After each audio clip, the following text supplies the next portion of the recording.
नमस्कार, आप देख रहे हैं न्यूज 24। आपके साथ मैं हूं रवि ठाकुर। गृह मंत्री अमित शाह छत्तीसगढ़ पहुंच गए हैं। जगदलपुर में शहीदों को गृह मंत्री श्रद्धांजलि देंगे।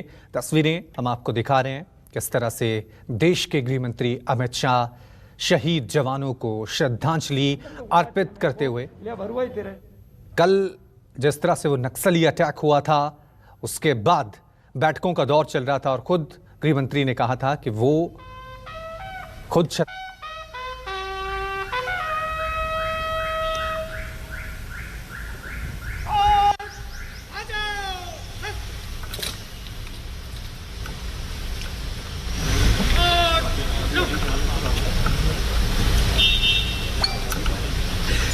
यार उसको पीछे करवाना तो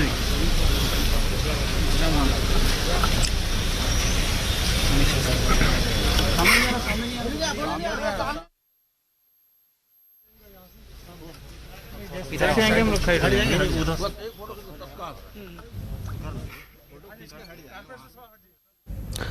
तस्वीरें हम आपको दिखा रहे हैं छत्तीसगढ़ के जगदलपुर से, जहां पर देश के गृह मंत्री देश के 23 शहीद जवानों को श्रद्धांजलि अर्पित कर रहे हैं। 3 अप्रैल को नक्सली और सुरक्षा बलों के बीच मुठभेड़ हुई थी। पीछे से घात लगाकर नक्सलियों ने अटैक किया था। देश की रक्षा करते हुए ये जवान शहीद हुए हैं। इसके बाद हाई लेवल मीटिंग भी की गई थी और कहा गया था कि जवानों की शहादत बेकार नहीं जाएगी, इसके खिलाफ सख्त से सख्त एक्शन लिया जाएगा। लेकिन उससे पहले खुद गृह मंत्री अमित शाह छत्तीसगढ़ के जगदलपुर में पहुंचे हैं और वहां पर आप देख सकते हैं बारी बारी उनको श्रद्धांजलि अर्पित की जा रही है। एक बड़ा नक्सली हमला हुआ था 3 अप्रैल के दिन, जब देश के जवानों को नक्सलियों ने घेर लिया था, घात लगाकर पीठ पर वार किया था। लेकिन फिर भी हमारे देश के ये जवान बड़ी बहादुरी से लड़े, शहादत दी देश के लिए। और अब पूरा देश एक मांग भी कर रहा है सरकार से कि नक्सलियों के खिलाफ, इस नक्सलवाद के खिलाफ सख्त से सख्त एक्शन लिया जाए। तस्वीरें छत्तीसगढ़ के जगदलपुर से हम आपको दिखा रहे हैं।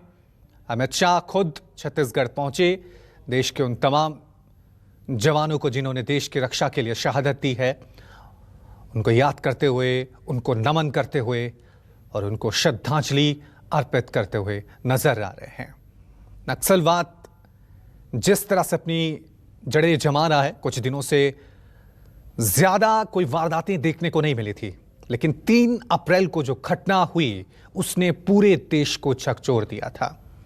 300 से 400 नक्सलियों ने देश के सुरक्षा बलों को घेर लिया था, लेकिन हमारे देश के सुरक्षा बलों ने बड़ी बहादुरी से उनका सामना किया, कई नक्सलियों को ढेर किया और इसी मुठभेड़, इसी एनकाउंटर में देश के ये 23 जवान भी शहीद हो गए। और आप तस्वीरें देख रहे हैं जगदलपुर की, जहां पर पूरा देश गमगीन आंखों से देश के इन जवानों को श्रद्धांजलि दे रहा है, याद कर रहा है, नमन कर रहा है। देश के गृह मंत्री अमित शाह खुद वहां पर पहुंचे हैं और इन जवानों को श्रद्धांजलि वहां पर दी जा रही है। लेकिन बड़ा सवाल यही कि देश से नक्सलवाद कब खत्म होगा, कब तक हमारे देश के जवान पीठ पर यूं ही नक्सलियों का वार सहते रहेंगे।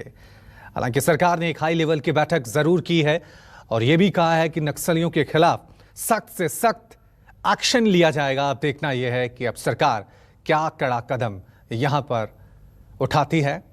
23 वो जवान हैं जो तिरंगे में लिपटे हुए हैं, जिन्होंने देश की रक्षा के लिए अपनी जान दे दी है, शहादत दी है। पूरा देश आज इन जवानों को याद कर रहा है, नमन कर रहा है। चलिए इस खबर पे और ज्यादा जानकारी के लिए सीधा रुक करते हैं हमारे संवाददाता अमित का। अमित, तस्वीरें हम देख रहे हैं, देश के गृह मंत्री अमित शाह देश के इन 23 जवानों को श्रद्धांजलि दे रहे हैं, नमन कर रहे हैं, याद कर रहे हैं। लेकिन एक बड़ा सवाल कि देश से नक्सलवाद कब खत्म होगा? जो पीठ पर हमारे देश के जवानों पर वार किया था उसका बदलाव सरकार कब लेगी? क्या एक्शन और प्लान है आगे सरकार का? जी देखिए, निश्चित तौर पर एक आप कहें तो एक शहादत का मौका है। खुद गृह मंत्री वहाँ पे, मुख्यमंत्री भी है मौजूद, बड़े अधिकारी हैं और निश्चित तौर पर जिस तरह से हमारे बहादुरी से लड़ते हुए जवानों ने, अगर आप कहें तो बड़े ऑपरेशन को अंजाम देना था। हालांकि एक बड़ी क्षति हमारी तरफ से भी हुई है।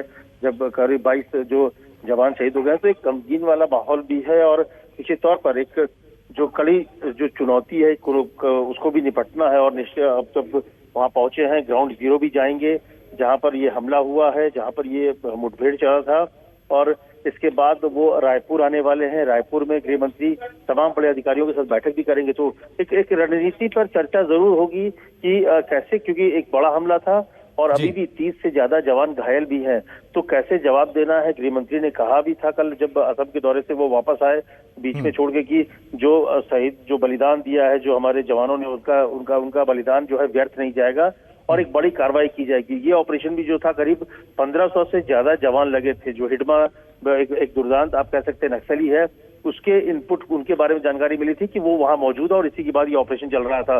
तो इसके बावजूद जब चारों तरफ से घेरने के बाद भी हमारे जवानों ने बहादुरी से लड़ाई लड़ी, करीब 15 से 20 से ज्यादा नक्सलियों को मार गिराया और इस बड़े हमले में हमारे जवानों को भी नुकसान हुआ। लेकिन निश्चित तौर पर इसको लेकर एक बड़ी रणनीति बन रही। कल शाम को भी बड़ी बैठक चली थी, मैराथन बैठक चली थी। खुद गृह मंत्री ने बैठक की थी, समीक्षा की थी हालात की, और खुद सुबह पहुंच गए हैं ग्राउंड जीरो पर।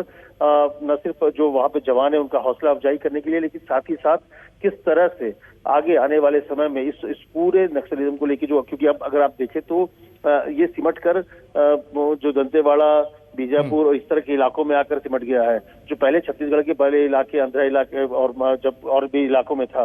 तो ऐसे में अब एक बड़ी जवाबी कार्रवाई की तैयारी सरकार की तरफ से होगा, मंत्रालय की तरफ से होगा, और जब बैठेंगे थोड़ी देर बाद तमाम बड़े अधिकारी, मुख्यमंत्री और गृह मंत्री, तो एक बड़ी जवाबी कार्रवाई की भी रणनीति बनेगी वहां पर। बिल्कुल, बड़ी जवाबी कार्रवाई की मांग पूरा देश कर भी रहा है। लेकिन ठीक 1 साल बाद सुकमा में भी हमला हुआ था, देश के 17 जवान शहीद हो गए, तब भी यही कहा गया था, और एक बार फिर देश के 23 जवान शहीद हुए हैं। जब घटनाएं होती हैं तो एक्शन बनती है, रणनीतियां बनती हैं, बैठकें होती हैं।